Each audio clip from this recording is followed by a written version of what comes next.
Hi, I'm Lisa Gilbert, Executive Vice President at Public Citizen. Every year, the government passes a funding package that is intended to support programs and policies, agencies, and our functioning government overall. This year, the package is long delayed, despite the fact that we passed a Fiscal Responsibility Act after the debt limit showdown earlier this year, which set a top line number and should have kicked off the appropriations process. Instead, movement has been stymied over and over again by House Republicans' unwillingness to come to the table at those levels. Finally, months later, they have agreed to the numbers in that original deal. But the bad news is that for the first time in years, the agreement did not include language to keep all poison pill riders out. With that simple omission, congressional leaders have set the stage for a showdown over hundreds of poison pill riders that MAGA House Republicans want to include. And we only have until March 1st to fight them.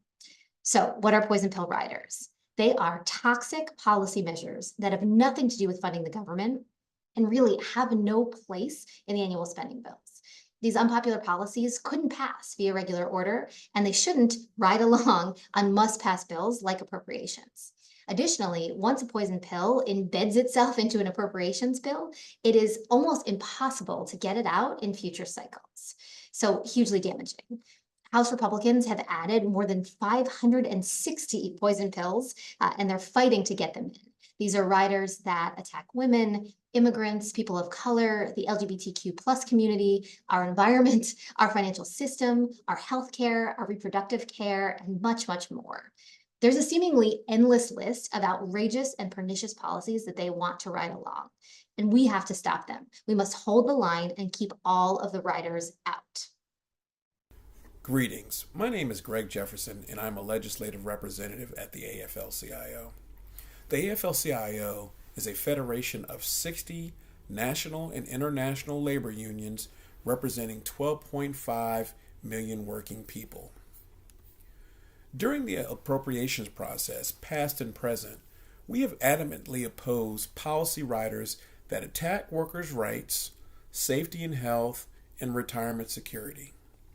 Some of these riders include a rider that would prevent the National Labor Relations Board from implementing a rule on joint employer status.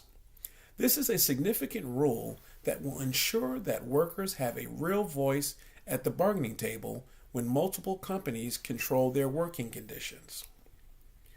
A rider that would prohibit the National Labor Relations Board from allowing electronic voting in any representation election. Prohibiting electronic voting denies workers access to an efficient process of conducting representation elections.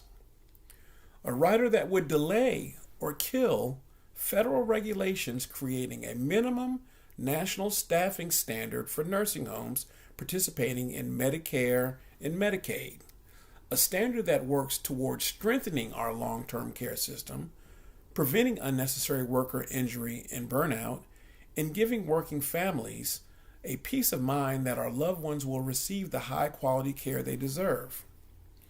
The regulation would increase staffing in 75% of facilities and result in 90,000 additional jobs nationally. Finally, a rider that would restrict funds to finalize and implement a proposed Department of Labor fiduciary rule that simply requires that all financial advisors act in their customers' best interests rather than their own.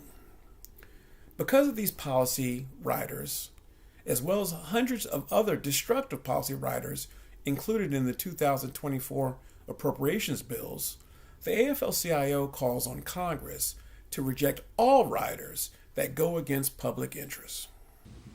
Hi, thanks for hosting this event. I'm Georgianne Usova with Planned Parenthood Federation of America, and I'd like to talk briefly about the many riders we're seeing attacking sexual and reproductive health this year. The House majority's funding bills are so jam-packed with dangerous poison pill riders that frankly there are too many to cover here, but I'll touch on a few. The House Labor, Health, and Human Services bill alone includes provisions that would defund Planned Parenthood, blocking people who rely on public health programs from accessing critical preventive care at Planned Parenthood health centers, restrict access to gender-affirming care, interfere with postgraduate training in abortion care, which is essential to the health and well-being of pregnant people, and block executive orders to protect abortion access after the Dobbs decision. And that's along with eliminating funding for key health programs like the Title X Family Planning Program, which more than 2 million people rely on for birth control, STI testing and treatment, and more. And it doesn't stop there. The House bills also attack access to medication abortion, attempting to force burdensome, medically unnecessary restrictions on mifepristone. They would also restrict military service members, veterans, and their families' ability to access abortion and gender-affirming care. Globally, they would ban funding for the United Nations Sexual and Reproductive Health Agency and reimpose the draconian expanded global gag rule. And that's alongside slashed funding to international family planning programs. To sum it up, the House majority's bills are an all-out attack on access to sexual and reproductive health care in the US and around the world. We know that this agenda is deeply unpopular. The majority of Americans support access to sexual and reproductive health care, including abortion. And that's why Congress must reject these and all poison pill riders. Thank you. My name is Brian Dittmeyer, and I serve as the Public Policy Director at GLISTEN, the leading national organization working on education issues that impact LGBTQ youth. This year, we have seen an aggressive effort to use the federal funding process to force through policies that target the LGBTQ community. Over 50 discriminatory policies across all 12 appropriations bills have been proposed, ranging from harmful bans that restrict access to gender-affirming care to petty attempts to reduce the salaries of openly LGBTQ officials like Secretary Pete Buttigieg to only $1. One of the other ways that poison pill riders impact LGBTQ Americans is by blocking enforcement of civil rights laws. For example, the draft House bill, which didn't even have enough votes to pass on the House floor, includes a provision that would stop the U.S. Department of Education from updating Title IX regulations to clarify that LGBTQ students are protected by federal law. 83% of LGBTQ youth are bullied at school.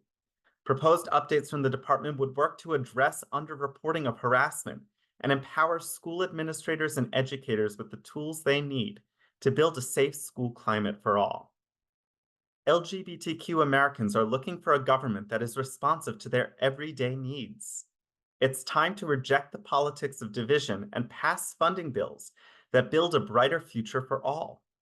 That is why we urge Congress to reject partisan poison pill riders that target and discriminate against marginalized communities and disrupt the bipartisan work of funding the government. I am Jesse Franzblau with the National Immigrant Justice Center, NIJC. So for decades, NIJC has dedicated itself to ensuring human rights and basic protections and access to justice for immigrants and refugees and asylum seekers, and provides direct legal services to more than 10,000 low-income individuals each year.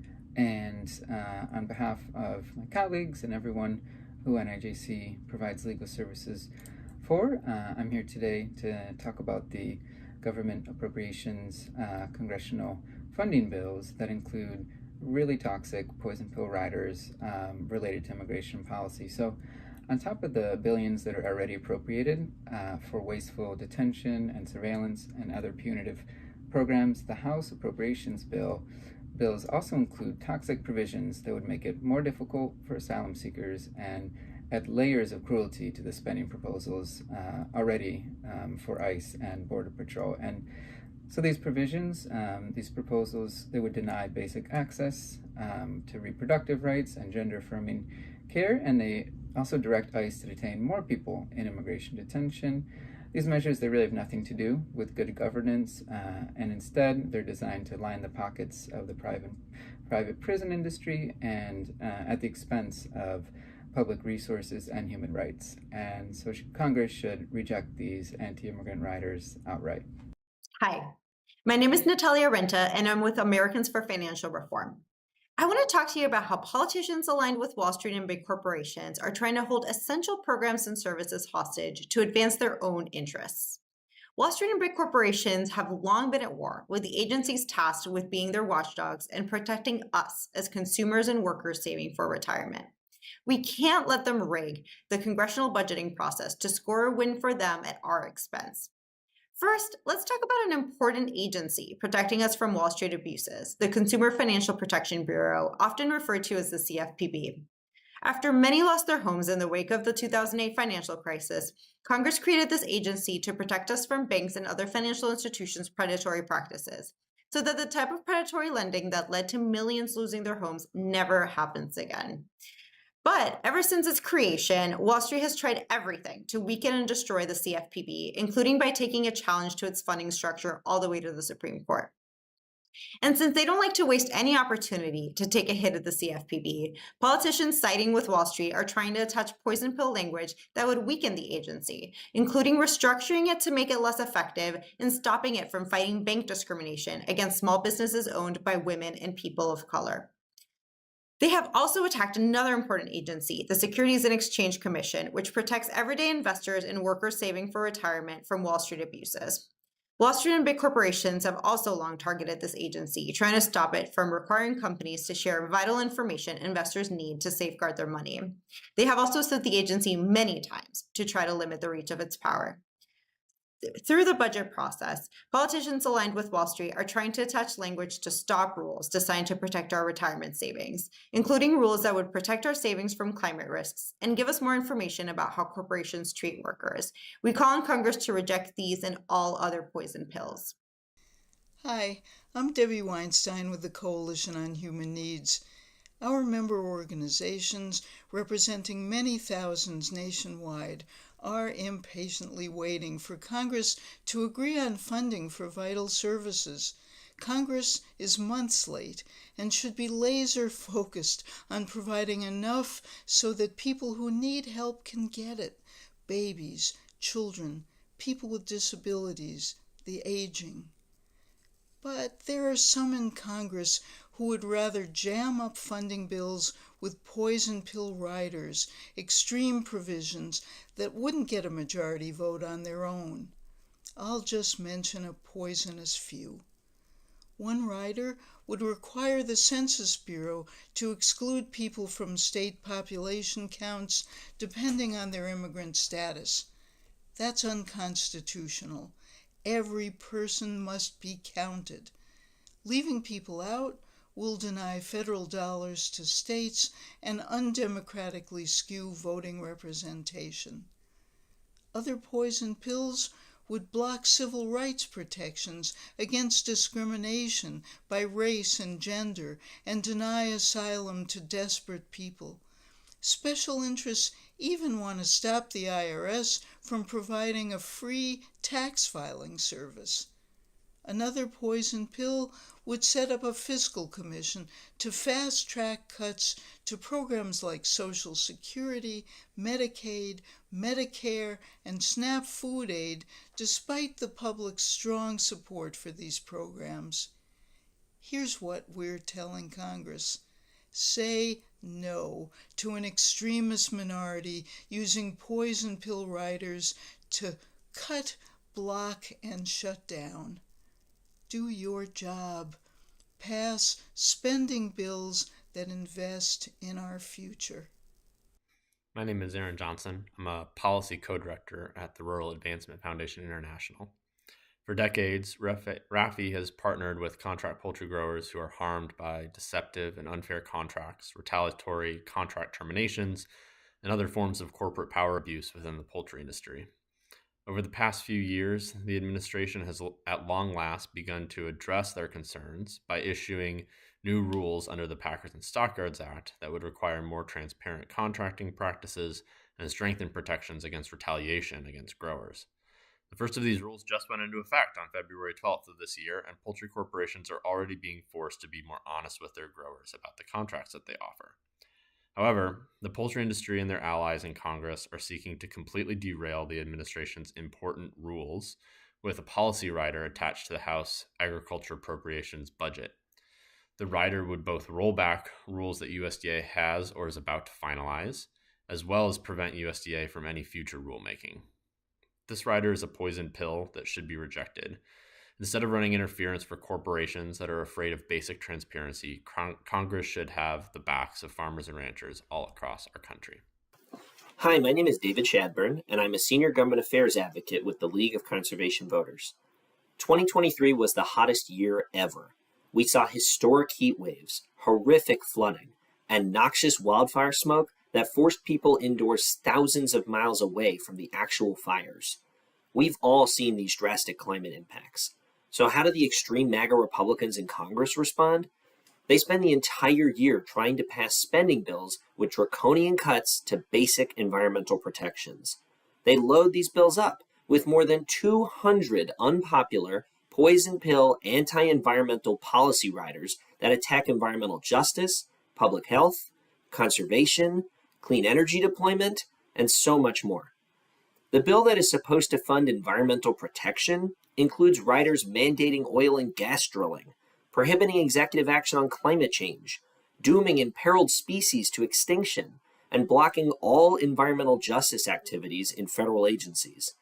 Other riders prohibit any discussion of racial justice and equity in federal agencies, block access to gender-affirming care, and limit nonpartisan voter registration efforts. Extreme MAGA Republicans know that these toxic policy proposals don't have enough support to be signed into law on their own. That's why they're loading up these must-pass spending bills meant to fund the government, with unpopular anti-environmental policy attacks. Congress, do not sacrifice the health and safety of our communities for the sake of catering to political extremism. Reject all poison pill policy riders in this year's spending bills and pass a clean budget that funds climate action and environmental protection.